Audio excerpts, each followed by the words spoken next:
We're 10 minutes late. We're slowly getting better in starting on time. But the thing is that we're here and we're going to provide this webinar. So we're doing the thing that we're saying we're going to do. So welcome to our EB Dev workshop. Let me start sharing the screen.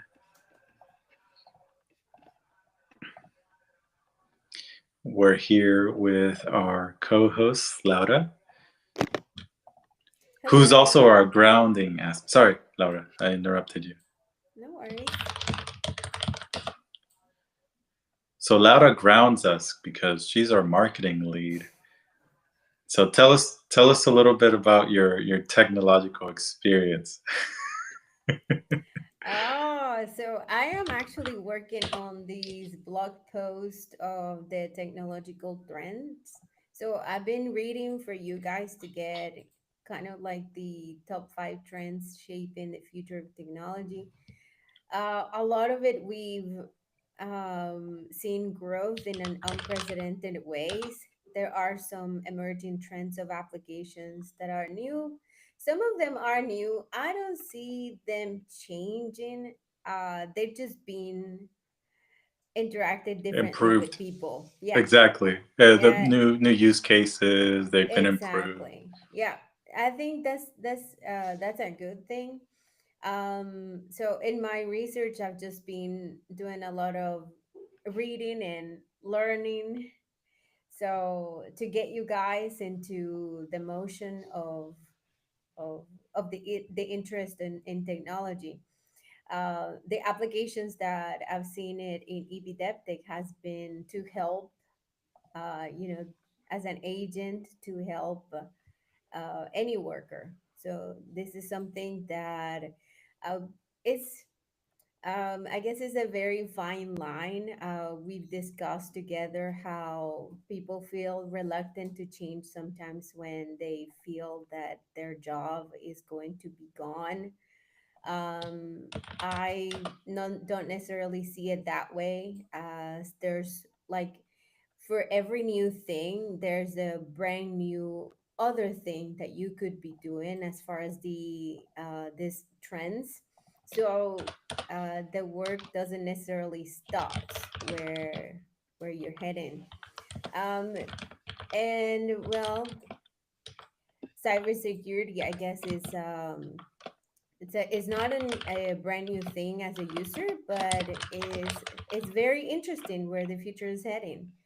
And obviously, the foundations of information technology does help you understand that. So that's why we're covering some of these um, concepts in a very broad way among us.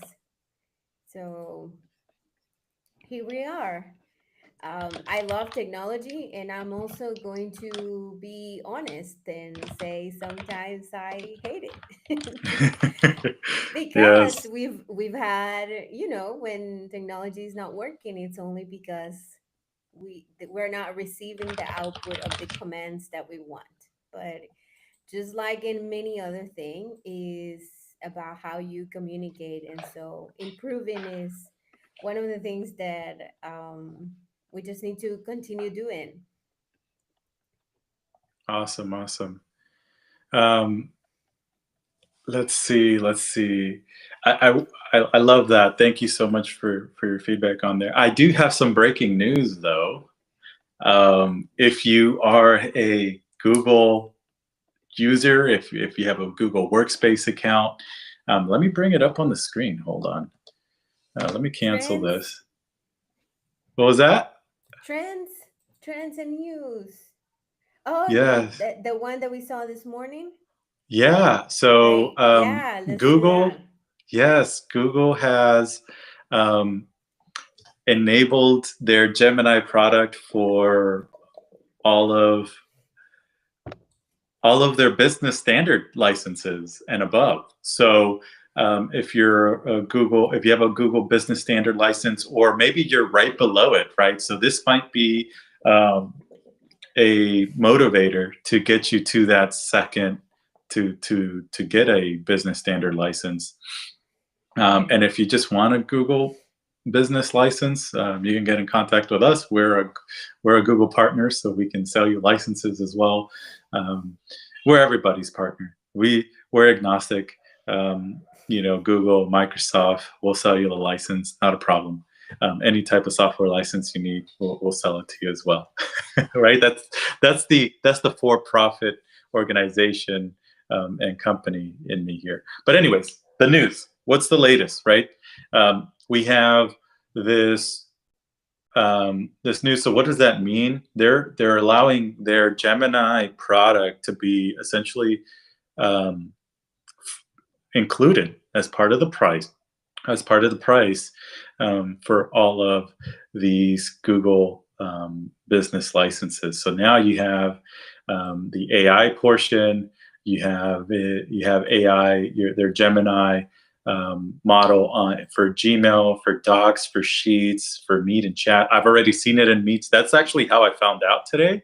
I was in a Google Meet this morning with some clients, and it popped up and says, hey, if you want to take notes, if you want to take meeting notes and stuff like that, here it is.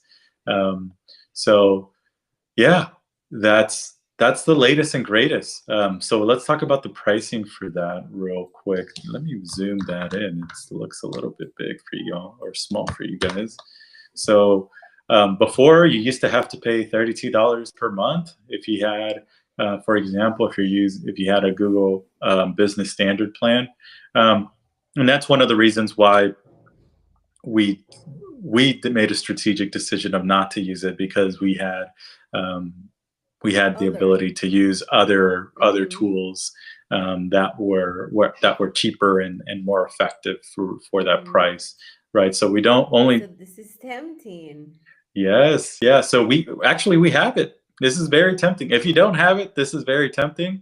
But we do have a business standard plan. So we're now going to start taking full advantage of these tools, and maybe the next meeting, or maybe a future workshop could be about how to take use value and get value out of the tool now. But it is now, you used to have to pay 32.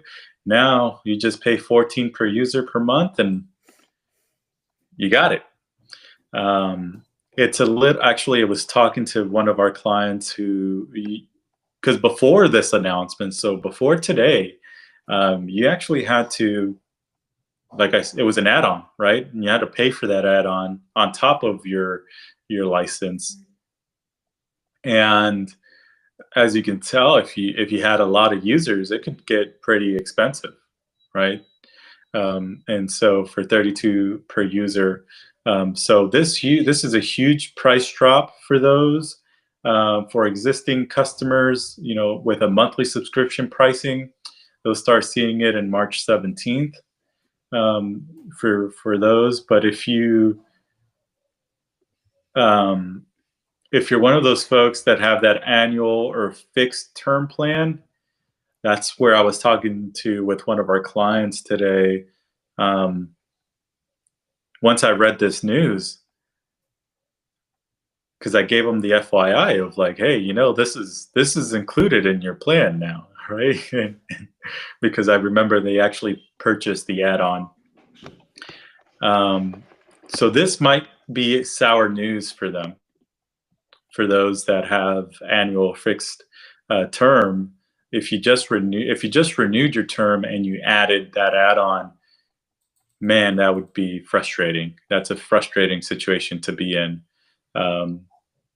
because it's included in your license now.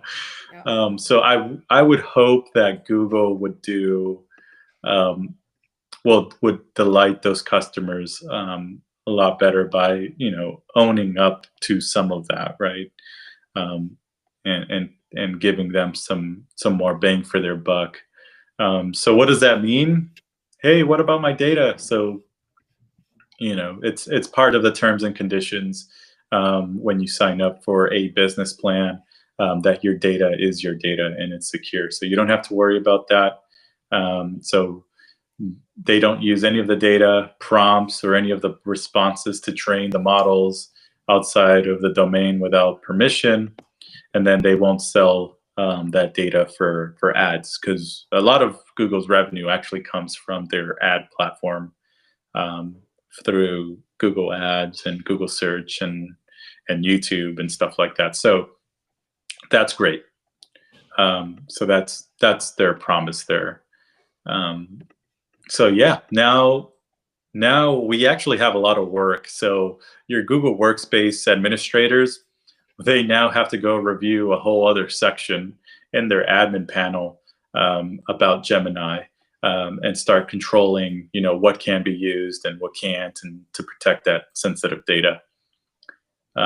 So yeah, that there's a whole other page in your admin panel now that you should go review the configurations of that to see if it matches your business model, Of course. and kind of go from there. So yeah, and then right here it says, this is the wording here is a little bit weird. You can stay compliant. So I'm gonna, this just came out today, or was it yesterday? When did this come out? When does this published? Yeah, this was published yesterday. And so I'm a little concerned about the wording. I got to do some research on this. So Gemini for Workspace and Gemini app are one of the first generative AI productivity solutions to attain a comprehensive set of safety, privacy, and security certifications, including SOC 1, 2, or 3, ISO 27001, 17 or 18, and ISO 42001. A little bit more into this compliance piece. Don't know about the wording, but kind of go from there. Alrighty, so that's kind of some breaking news.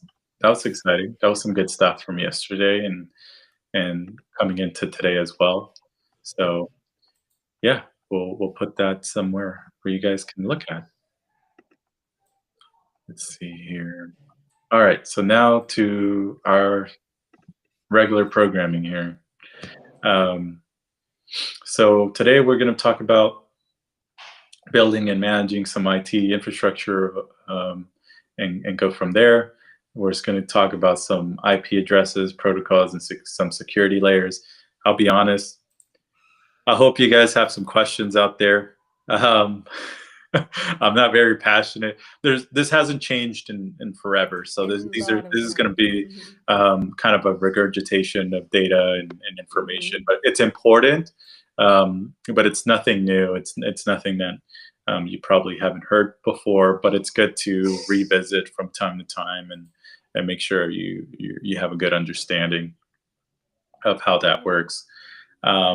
So please, if you have any questions out there, that's what this is for, right? So our live workshop series are about you guys and providing you guys value of service. So if you have any questions about what we're talking about or questions about anything, let us know, because this is a space where we're inviting everyone to bring their questions, to learn new tips, and then find the best tech solution for your business or your idea or your whatever your challenges are.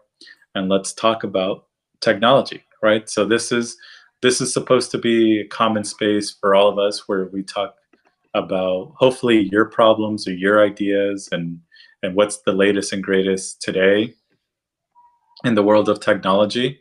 But it's meant for you, our audience, to engage with us. And if there's any problem, anything that you are dealing with today, that and if it's work related, generalize it so it's not specific to your processes or how you guys do things today. And of course, we won't name drop companies or anything like that, unless we're talking about a specific news, like Google releasing some news today. But we won't bring up any of that information. We don't. We're all here about providing a solution, not about that. And so, and that's part of our vision, which is to make the world a better place, one solution at a time. Okay. We talked a lot the last couple of sessions. They were about devices and hardware and how to connect and communicate with devices over the network, how your network devices work, how security, your information security work, about building a disaster recovery plan. So these are our day-to-day subjects with the clients, and I just want to note and step in just to say that if you have any questions, you're always welcome to just reserve a 10-minute phone call just to see if there's any type of issue that you might just not be.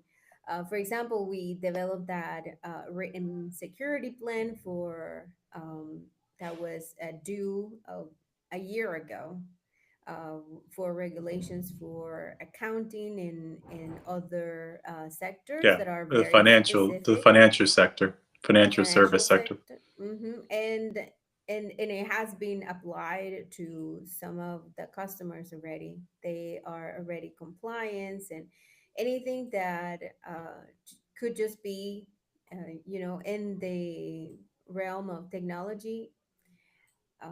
The previous sessions were just a very as the specific purpose of this was just to open the window of let's just talk basics, and we can get complicated as the next series would be, but this is helpful. Absolutely, absolutely. Thank you, Laura. All right. So what we're talking Now about your today? passion. Yeah, Now your I'm passion. bold. I don't want to talk about. I don't want to. But I think this is it is important, right? It's something that I haven't tapped into in some time. We work with these things every day, and so it's easy to kind of see the detailed importance of these things because we take it for granted. Maybe we could go through the concepts, and in fact, this presentation will be available for people to just see it along the way. But I think maybe, which I missed put in the presentation, but maybe we put a real example of what could someone be experiencing that might be this issue, and you don't know.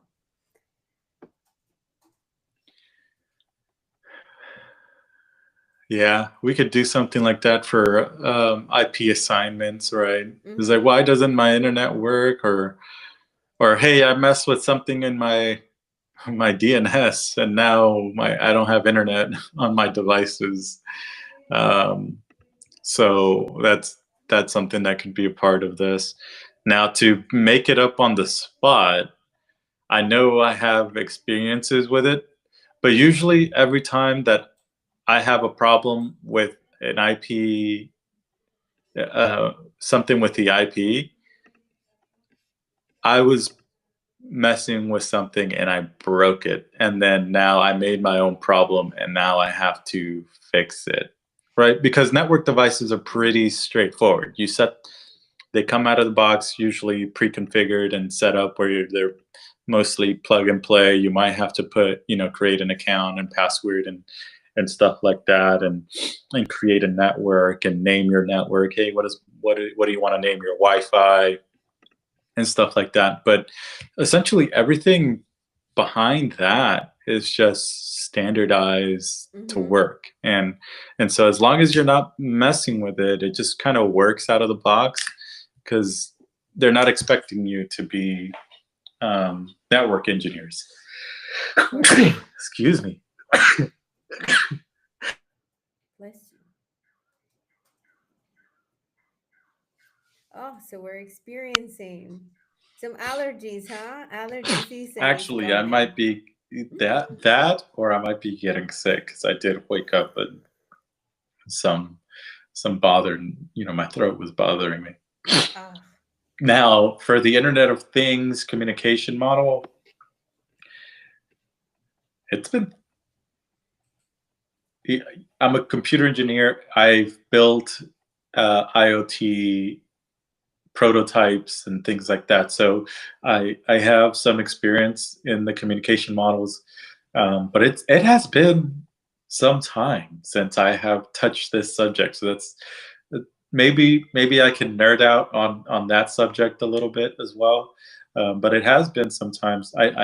I want to talk about like what's new, like what are the new communication models? Because have, you can kind of see. Um, I've been kind of following the wave of technology because IoT was a big thing, and you can create, you wanted to build. That's how you build products, right? Internet products. So I was kind of a tinkerer with the IoT world for some time when that became more generally available, um, and then I got busy with work and clients and stuff like that. So I kind of went away from building things, building physical things, and then the whole AI wave came through, and so I started looking into that and researching that. But it's been some time since I've come back to this community, to the IoT world. I'd like to see what's come up, what happened, what's happening, what's been happening since then. And I guess some security layers of protecting our network.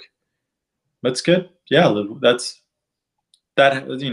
That's a philosophical topic where a lot of opinions and how what's the best case. What should we go about this? So yeah, let's dive into these topics.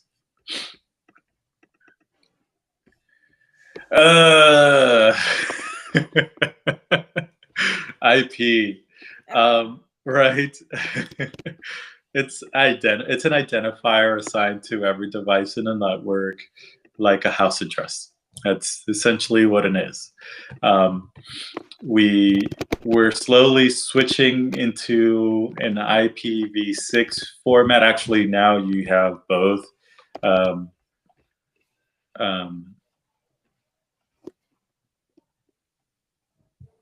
Now we have both IPv4 and IPv6. There used to be only IPv4 for a while, and then they came up with the sixth version, and so now these are run in parallel.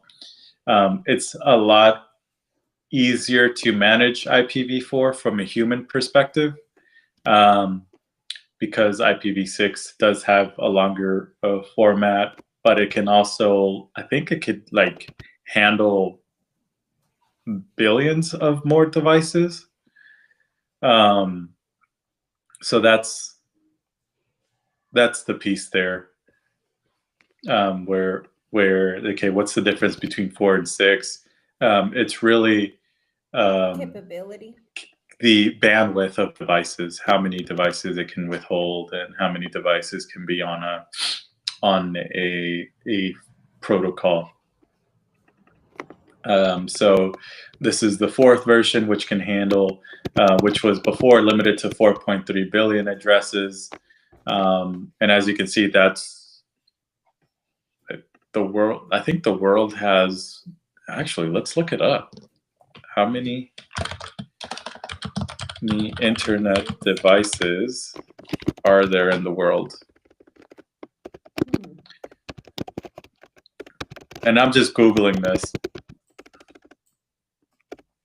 And we're just going to trust Google here. Wow. So as of October 2024, there's an estimated 5.52 billion internet users in the world. 67% of the global population. Makes sense. But now when it comes to connected devices, that has to be more. Way more, right? Because I think there's per person, there's like three or 5 devices per person. And I'm not even counting my TV, so it has to be like triple or. Yeah, usually per person, it's about 3 to 5 devices per person in a home. So if we multiply 5.52 billion by, let's say, at the most 5 devices per user, um, that's a lot. We're in the 17s, 18 billions of devices, 18. Mm-hmm. Yep. and that's not including businesses, right? Like we're just talking Mm-hmm. about users, businesses, everything like that.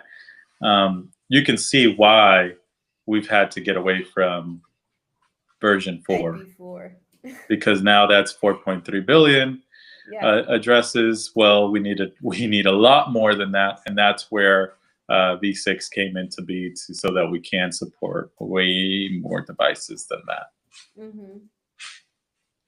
So I Um, guess we could just leave this subject if you don't want to even go. Just by there's the dynamic and I don't think ranking anybody features. cares about this anymore. This is just, hey, do I have internet? Yes. Okay. Yes, but I wanted to just know a little bit about what does your, I mean, this is, I read this example yesterday. So just like a house address, you ensure that the right device get the right data. And so this is an address, but it's not like it's not your phone is the exact same address anywhere you connect it. So is that how it is? Mm, What was the question? so your phone is the exact same address anywhere, no matter the network.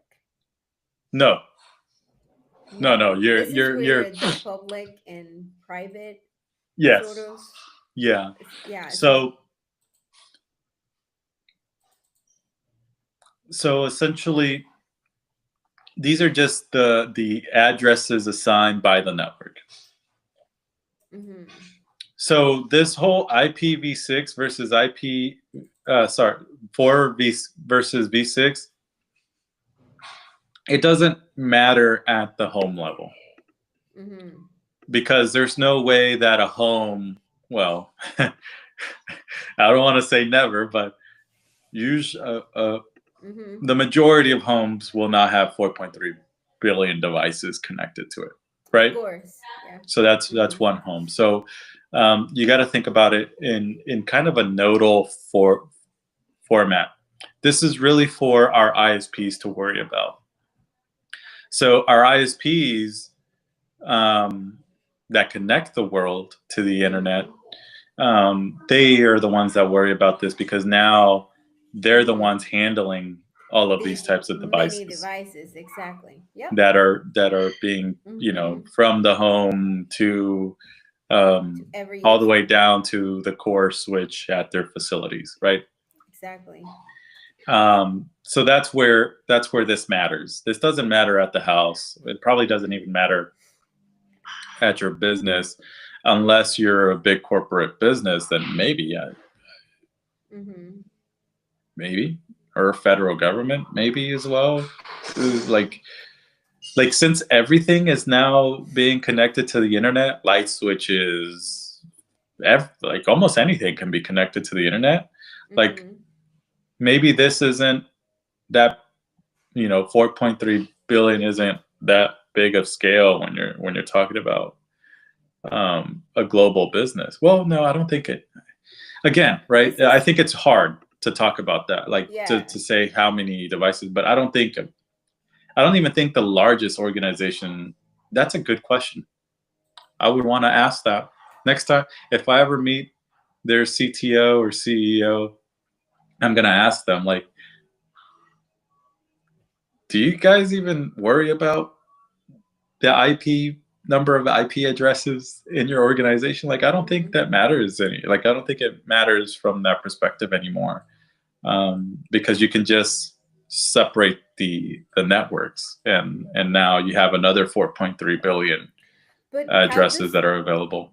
so this is where in my brain I am just trying to associate this address with the standard communications or the protocols that devices uses to communicate within the network.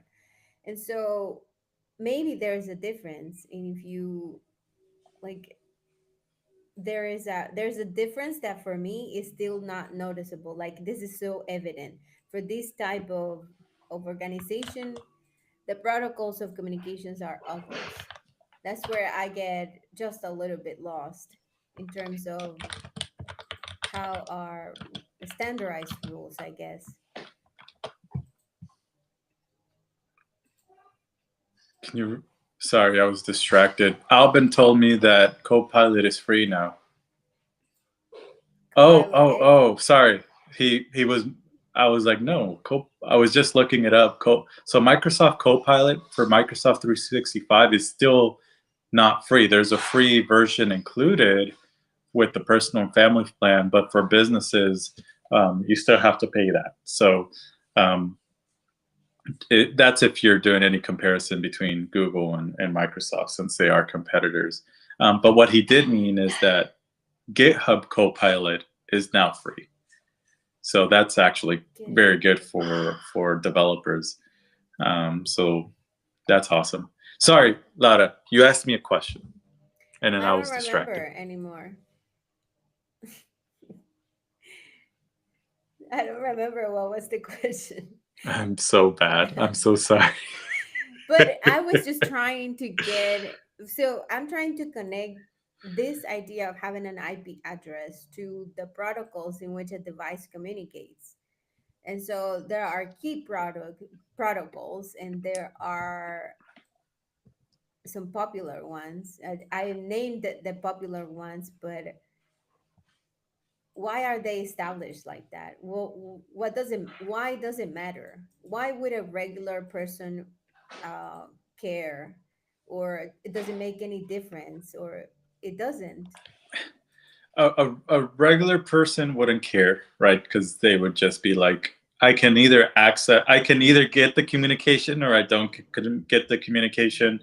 Mm-hmm. And then it's like, oh, I get a 404 error, website not found, or hey, my internet's not working, right? Like I'm not getting what I want, so automatically this isn't working, and they'll submit a ticket to Helpdesk and kind of just let the technicians work, figure it out, because at the end of the day, it's not their job to make their internet work, right? Or make their devices communicate on the network. That's that's the IT. That's the IT people's job, or from a home perspective, like that's your ISP's job to make sure that you have internet connection. But the protocols are important because, again, computers are human made, and they only do what the human made it to do. And the only way that we can, as humans, tell it to do is by defining the set of instructions, right? And that's how everything in a computer works, is that the computer has a defined set of instructions or rules that it must abide by, and that's how that goes with everything that a computer does. So even in network communication, right, that's what the protocol is. It's the standard rules that tells how the devices should talk to each other. And that's the sole purpose of these protocols. So making sure that, hey, who are you sending it to? How is it going to get over there? That's where TCP comes over here in part of the play, because now you're talking about, if you hear about it in terms of applications and stuff like that, it's like, oh, well, what are you doing with my data at rest? And what's my data doing in transit, right? So essentially that speak for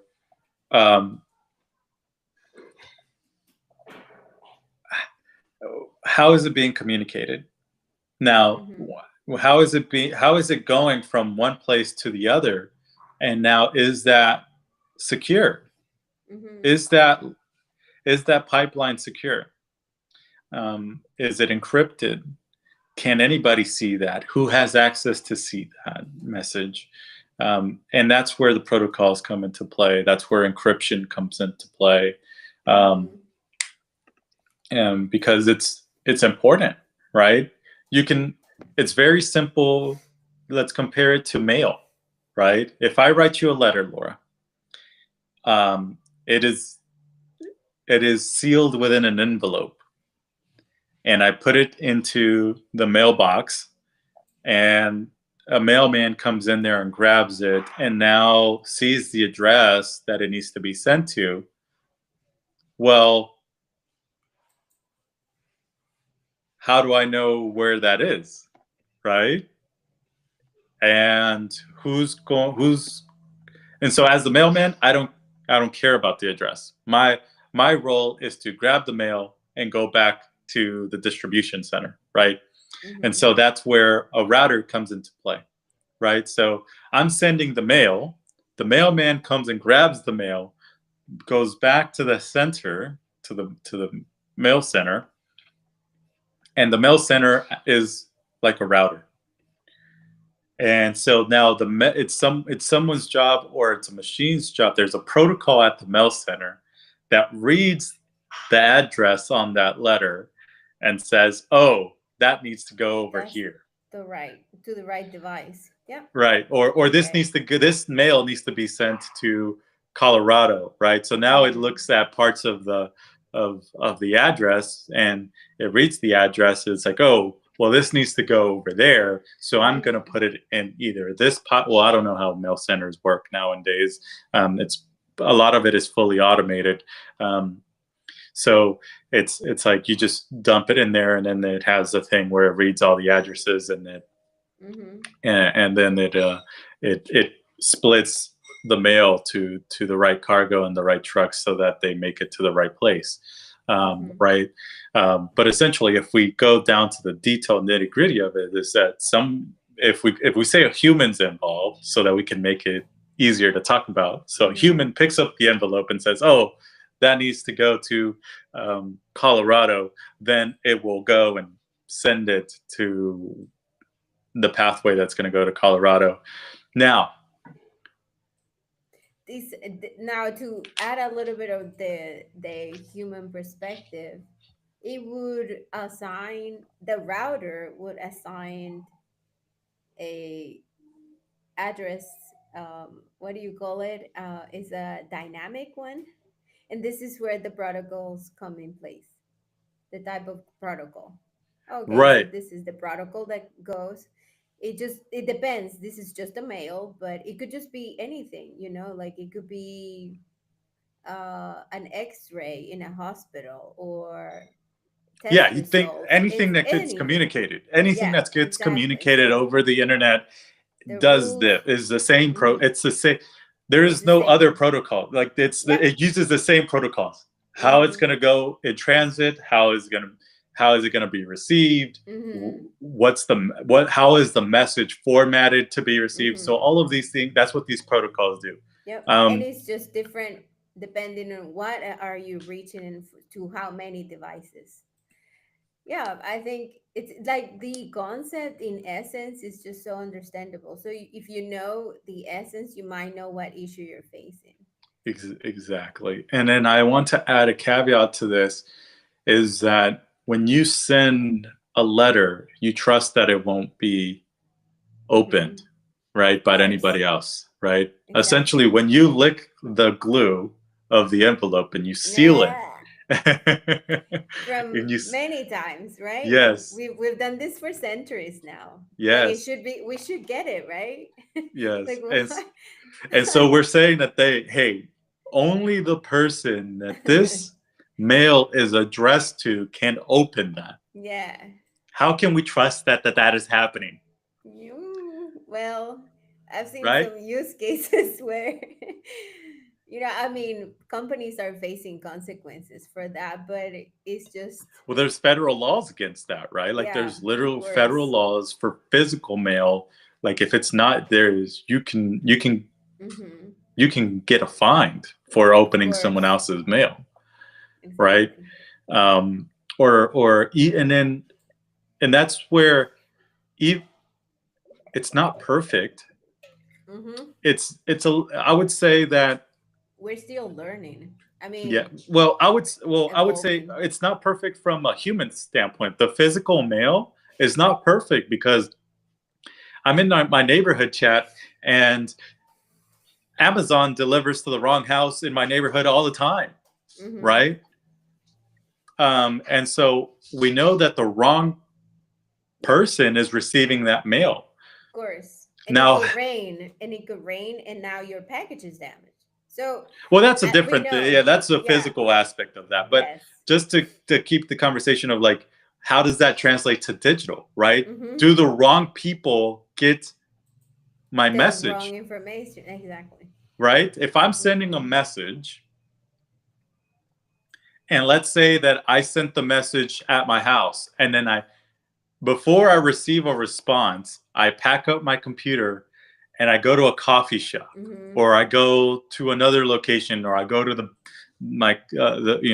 company office, right? And Mm-hmm. so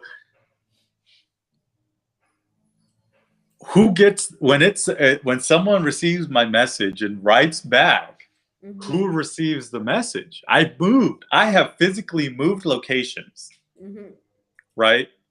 And how can I trust that only my computer, my devices can open that message? Yep. That's why the protocols are so important. Exist. Yeah. That's why the protocols exist. That's why they're Mm-hmm. so important, because they make sure that the sender and the receiver, they it's that connection That is did you strong. receive the message? Yes, right. Is it with you safe? Actually, That's there's a it. meme about we meme about this in a technical world because it's um, part of the protocols where it's like every and it's part of the internet too. Like, hey, did you get my message? And then it's like it comes over and it's like, Like, yeah, I got the message, but it has to tell the communication back of saying, hey, yes, I got the message. And it's like, hey, did you get the message? I Yes, I got think the I've message. seen, I And then, think I've hey, seen did you this get my meme. message? And so it's right. So It's like an that's endless loop. and yeah, and it has to be, and it has to be that way for security. It Yeah. has to be that way by protocol. Um, and and that's the same thing of doing um, it is regular mail, right? If you send the mail, um, You have to if you wait. do certify, actually, this is where certified mail comes to play because certified mail is just that, right? You send the mail, you drop in your letter, and now it has to be received by someone. It has to be Mhm. certified that it gets received, and then they say, hey, they got their mail. Right? Yeah. They got the mail that Like, you sent I them. almost feel like we haven't invented anything. We haven't. We haven't. It's always a system that has been already developed, right? Yeah, of It's either in the course. physical world, and communication is just that. Communication is Yeah. something that has been around since Since we talk. forever. Yeah. No, no, I would even Since go we can for. draw. I would say even before that. I mean, the I would say it's just part of our world, right? There's Yes. an action and then there's always a reaction. It's part of nature. Hmm. Um, It's physical um, law. yeah, it's just part of physics. In some case, if we go down to the root cause of it, Yes. so it's already been defined. Did And Did if you you get talk the to me, mail? if we can go real deep into this, if you talk to me, everything that we build or create has already been applied in some form of nature or law, That's some true. natural law, Yeah. right? And you bear with us, everyone watching about technology, but this is true, true in every concept. I Every think that concept. specific thing of the going back into, I'm making sure that it's just right next to the slide. It's like the security layers, I think I named it, to protect this network, because what we just described is this a specific individual one and individual two doing that protocol. How does it do it? How many individuals are within that network? And then what can we do about it? So we're gonna go through this. I like this subject, but it's still intriguing to me. The Yeah, I didn't encrypt. think I was going to get this passionate about IP and protocols, That's nice, nice, but you nice. pulled it out of me, Just Laura. Thank you. scramble this data with me, please. We need to All right, understand so it. let's go through some of these systems and protocols. So DNS, if you handle websites or you have a website, the DNS is very important because you have your host, which is going to have that IP address, and then you have the DNS in which your domain is listed on that DNS and it's listed on a name server. So essentially, you're purchasing the name from a name server, but you have to connect that to a Mm-hmm. DNS.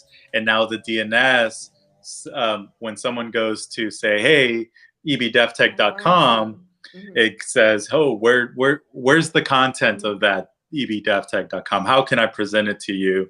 How can I present that website to you?" So it pulls it from an IP address, right? So everything on a computer, anything from a device at its root level is talking to via Another. the internet Mm-hmm. protocol, right? Yep. So that's why the internet exists is through there. But of course, we have to simplify it for it to be human readable and human interfaceable. So Mm-hmm. that's where domain name comes in and stuff like that. You put in ebdevtech.com. There's a system that's there that translates it into an internet protocol, and then it provides, it kind of just routes you to the website, and then provides you the information. So TCP/IP. So TCP is how it's in transmission. So now it's going. It's how it's. So you have the internet protocol, or the IP is the location. The TCP is the road to that location, and so that's That's a kind of very how good that way to works. say it. Mm-hmm. Yeah. So TCP, that transmission control protocol, ensures that the data is sent accurately and in the correct order. And a lot of this has if we're going to go real into the details, they have extremely set instructions that do not change. You Mm-hmm. have where is it going to go? You have the operations, and you have the sender, you have the receiver, and you have the protocol, right? Like what are the procedures that I will do to get from sender to receiver, and Exactly. that's what it does. Yeah. These are just listed, but we don't need to go in deep with it. It's just Gotcha. a matter of understanding that we went through that specific communication one and the protocol, and it's just at a very basic level. Why would we care? If you want to go into what is it, computer science, I think you would You would care you about would this, if yeah. this is something that you want to, develop in your career. Anybody looking into this specific subject would want to go ahead more in deep in it. Exactly. Especially the reason you go into this level of detail is because you want to make an improvement.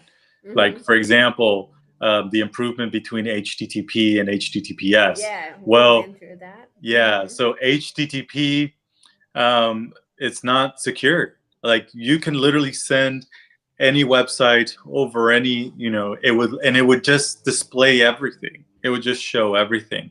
Well, now with HTTPS, that message is secure, right? So Mm-hmm. and that's actually why all of the modern browsers, if you have Chrome or Edge, all of these, when you're connecting to the HTTP Mm-hmm. protocol or a website that is Right. only Mm-hmm. HTTP, it shows you a Tells warning. you, It tells you, right. hey, Mm-hmm. you're somewhere where this isn't secure. This is, Mm-hmm. I don't know if you want to be here, right? Right. And so, and then that's where HTTPS comes into play, where it's actually securing your information. This is very important, especially if you work in public internets like airports. This is extremely important if you're in airports, coffee shops, things where other people are connected to it, especially if you're handling sensitive information.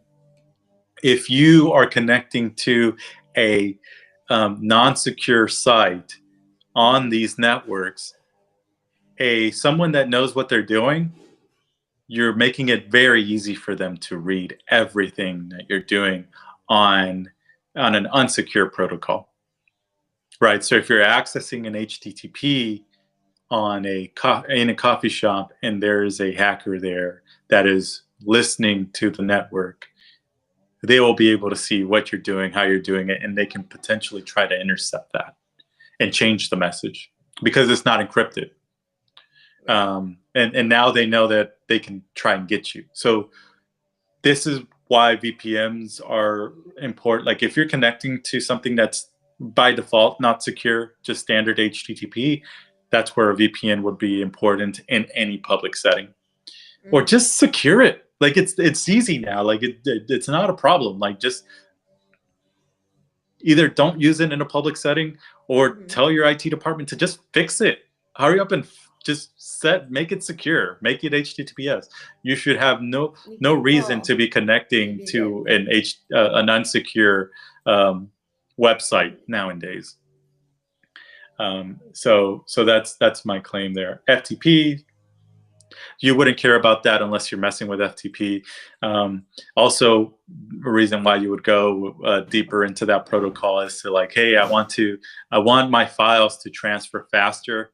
You would now be going into the learning, how does that protocol work so that you can maximize and make it more efficient on your transfer, right? So if you, that's where you would do a lot of that work.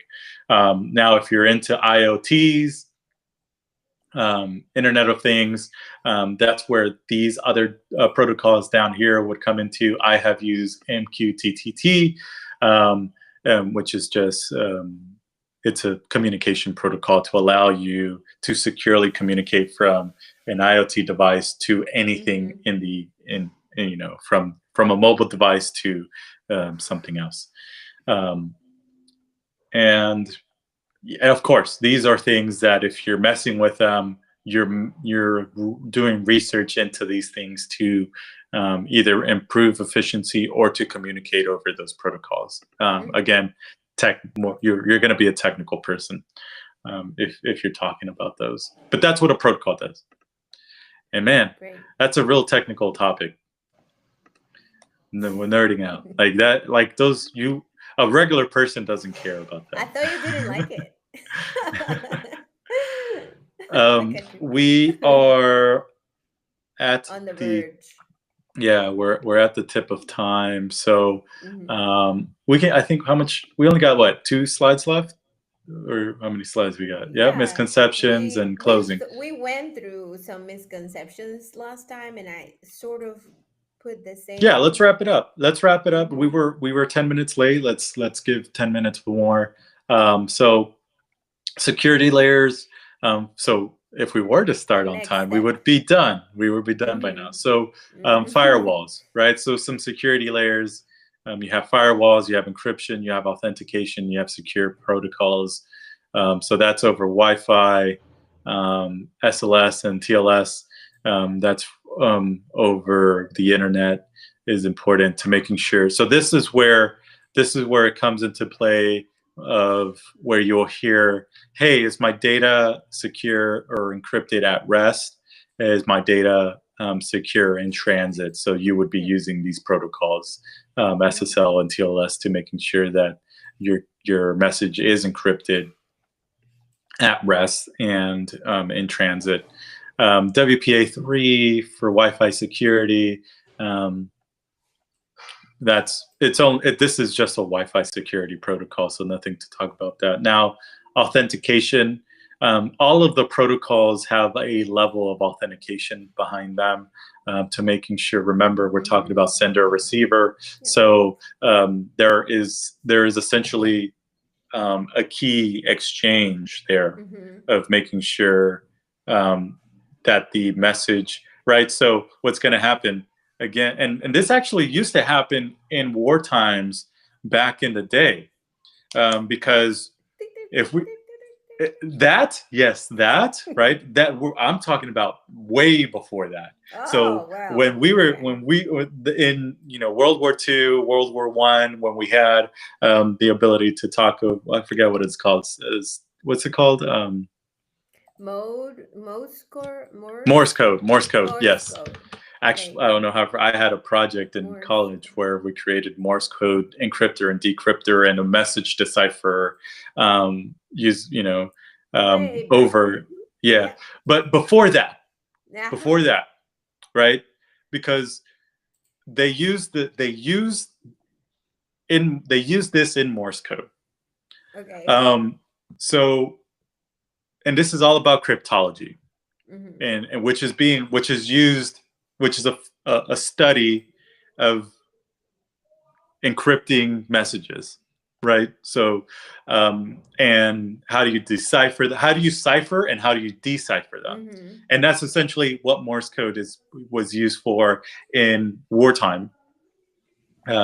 You would both the sender and the receiver, they understood each other because they had a form of cryptology of how they were going to encrypt those messages. And so they knew what to listen for and how that one word would change, would mean in essentially they're making their own language and communication style. Yep.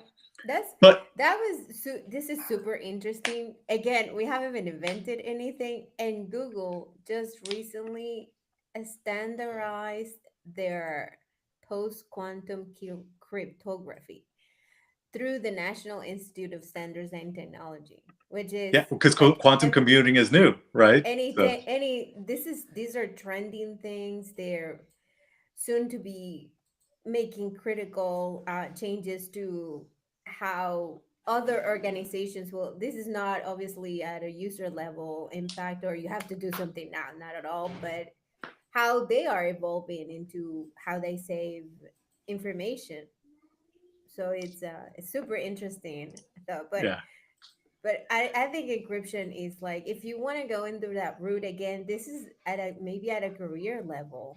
Uh, I mean, these are the future.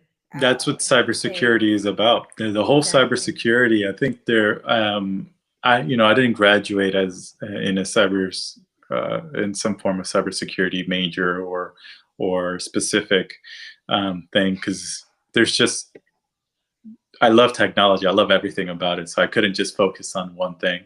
But going back to way back when messages were, let's go back to the mail example. You would write your letter to your general. And and before, when they first started doing this, all the enemy had to do was be between headquarters and the general and kill the scout that's going to kill the messenger that was going to go from that was sending it sending that was carrying the letter, the courier that was carrying the letter. Like, kill him, get the letter. I know exactly what they're going to do. Kill right? The bird. Yeah. How did they know how did they know we were going to attack them on midnight? It's like, you never got the message, right? You never got the message from the king. And so during that time, that's when they started ciphering letters. You had secret meetings, you had things to keep things in secret. And that's when you started having cryptology, where now what's on the letter doesn't mean what you think it means. And there's movies about this. There's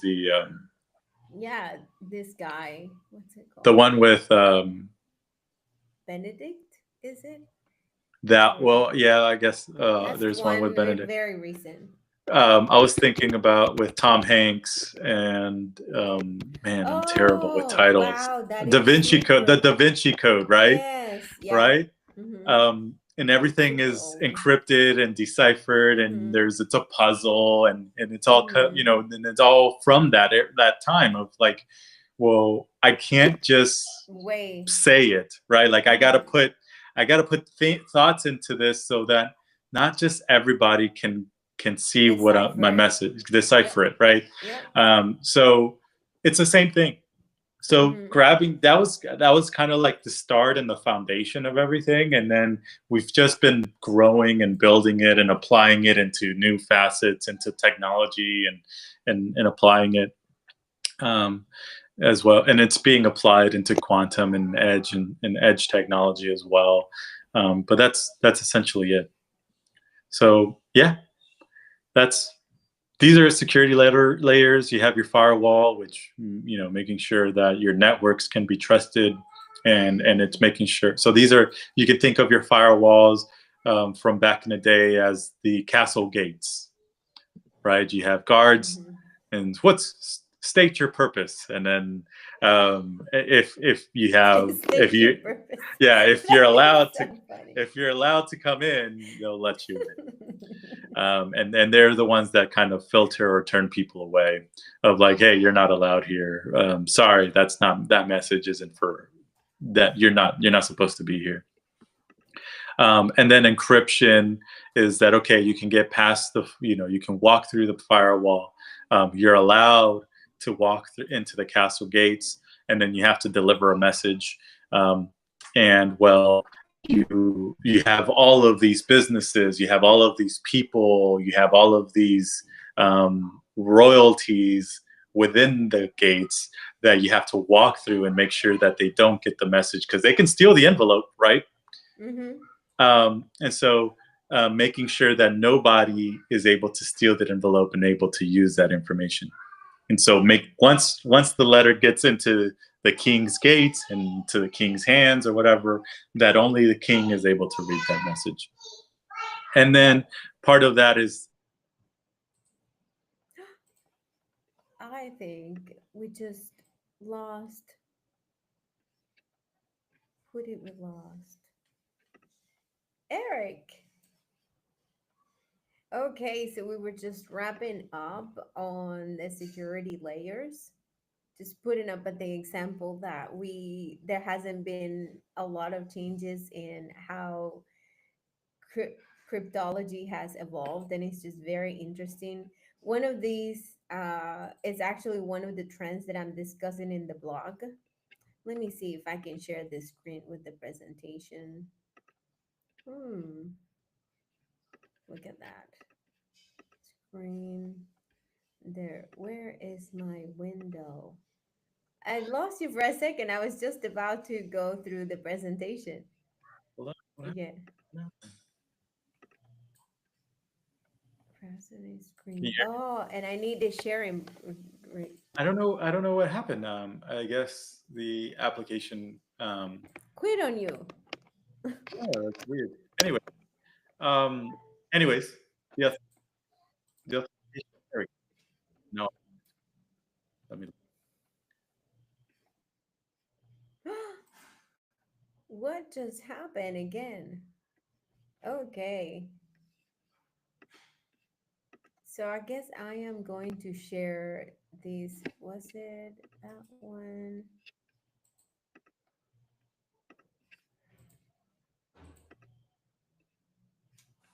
Present. Let's see. I Hello? have the presentation here. I was just about to pull again the presentation. I No, guess I have don't some worry. sharing restrictions here. I can hear you. I gotcha. Hold on. The actual app is malfunctioning. Oh, I guess we'll have a I can good. go back onto Hopefully, the the app. transcript is good because the app does have a lot to offer. Yeah, no, we'll be okay. So I was just talking about you've knocked on the door, you've given your secret password, and now you've authenticated yourself that you're allowed into. You can have access to that network, or have access to that app, or have access to, like if you're logging in and stuff like that. So essentially, there are layers that you have to authenticate to deliver your message, To right? get the message. Uh, Yeah. Yep, and it's making sure that everything is secured, so that only your message is only delivered to the person it was intended to. And that's the whole purpose of cybersecurity, of making sure only the right people and the people that are supposed to be there are there. And nobody Mm-hmm. else is able to see the messages or review or do anything.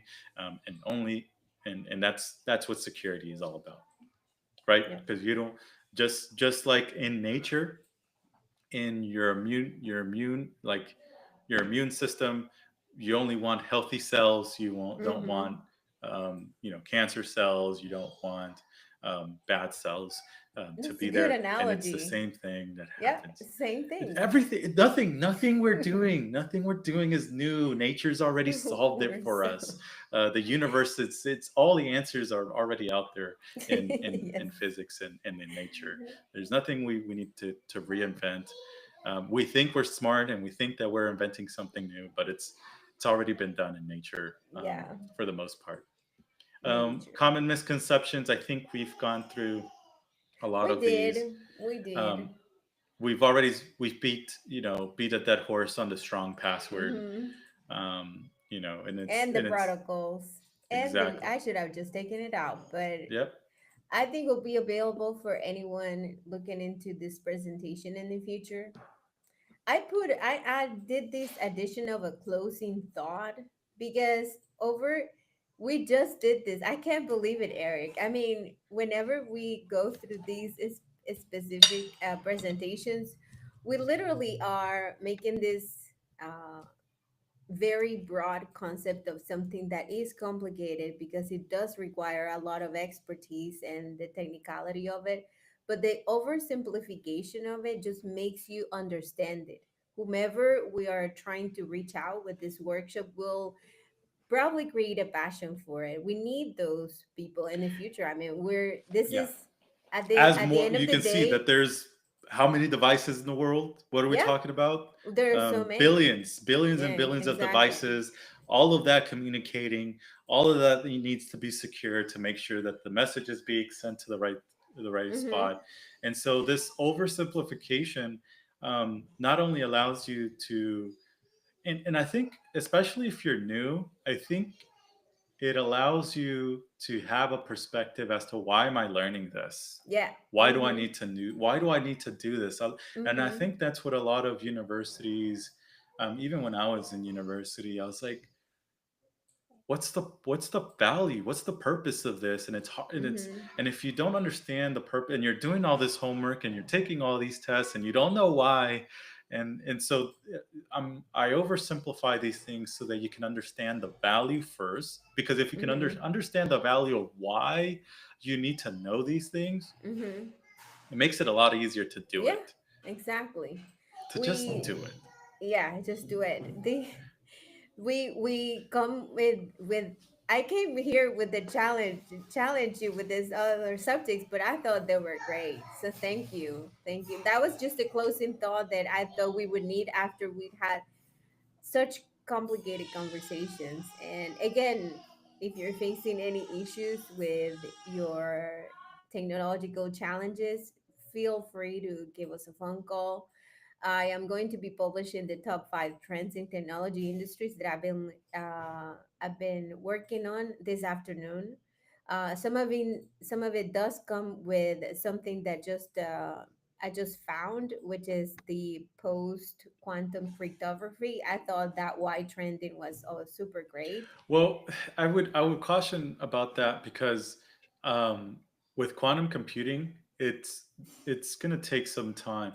It's going Way. it's going to Mm-hmm. take some time before it's actually valuable Breaks. to Yep. anybody. Mm-hmm. Right now, it's It's true. valuable to scientists and to those researchers, and it's exciting. I mean, Quantum computing actually helps with a lot of things, especially on the security side of things, um, because the perfect communication of sender receiver and making sure that that communication Mm-hmm. is that no one can see that communication.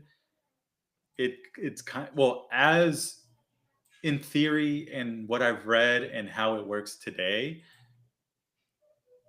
there has been no evidence that it can be broken, right? So when you send when you're doing quantum entanglement, and that what connects them as the message gets changed, not only is the change instant, right, where if this changes immediately, so they're in the same state in quantum entanglement, so the message can't it's harder to um, intercept that message.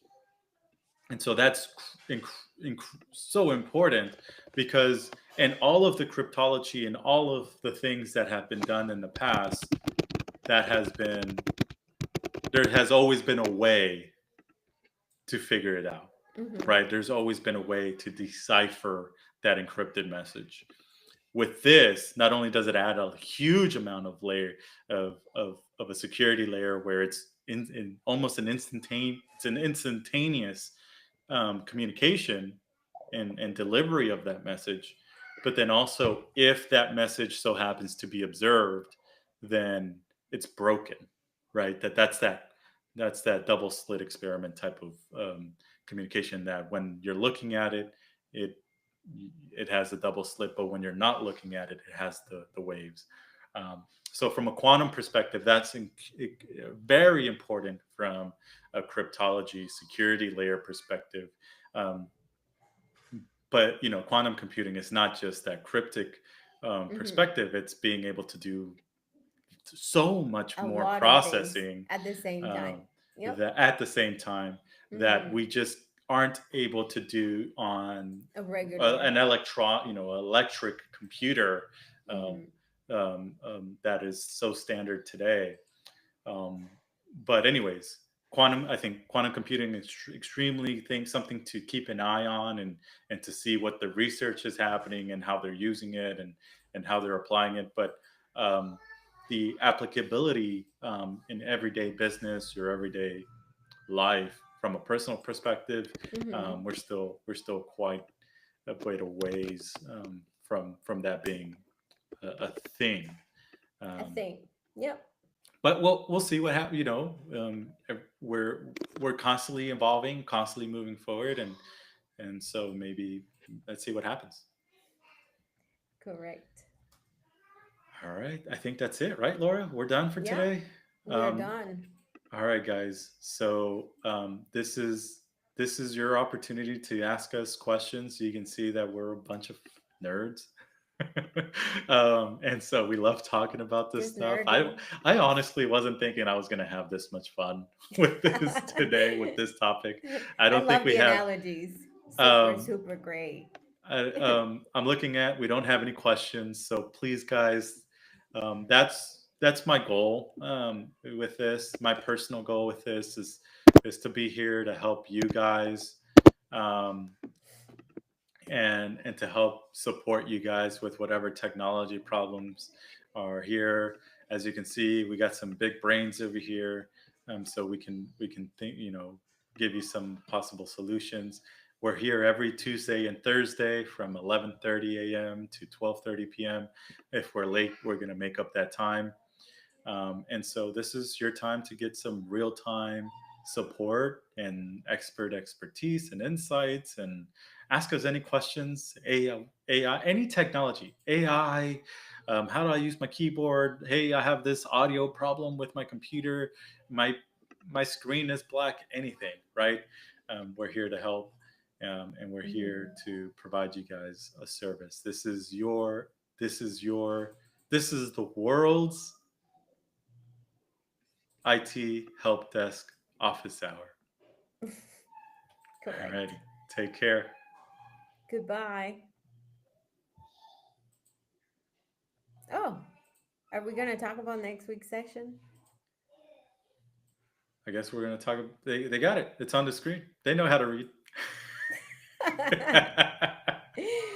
Well, you better prepare for the basic programming skills that we need for the future. Alrighty, guys. It's been a lot of fun. Thank you. Take care.